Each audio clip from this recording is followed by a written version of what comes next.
Hy sê nie in sy hart twyfel nie, maar glo dit wat hy sê. Wie glo? Hierdie is vir enigiemand wat glo.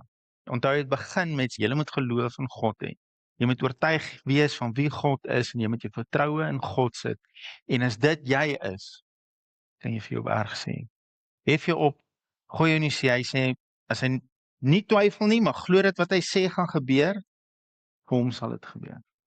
Het sy dit jou leë bankrekening is, het sy dit kanker, siekte, dit kan enige berg in jou lewe wees. Jesus gee nie vir hierdie berg 'n naam nie. Hy sê net, as dit jou berg is, as jou vertroue in God is.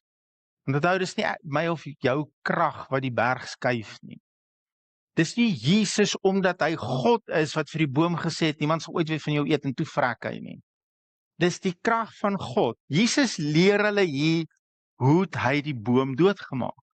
Want Petrus kom en sê, Rabbi, die boom wat jy vervloek het is dood, en Jesus leer hom hoe het ek het gedoen, deur die krag van God, deur my. En dan sê Matteus, gaan leer hulle wat ek julle gedoen.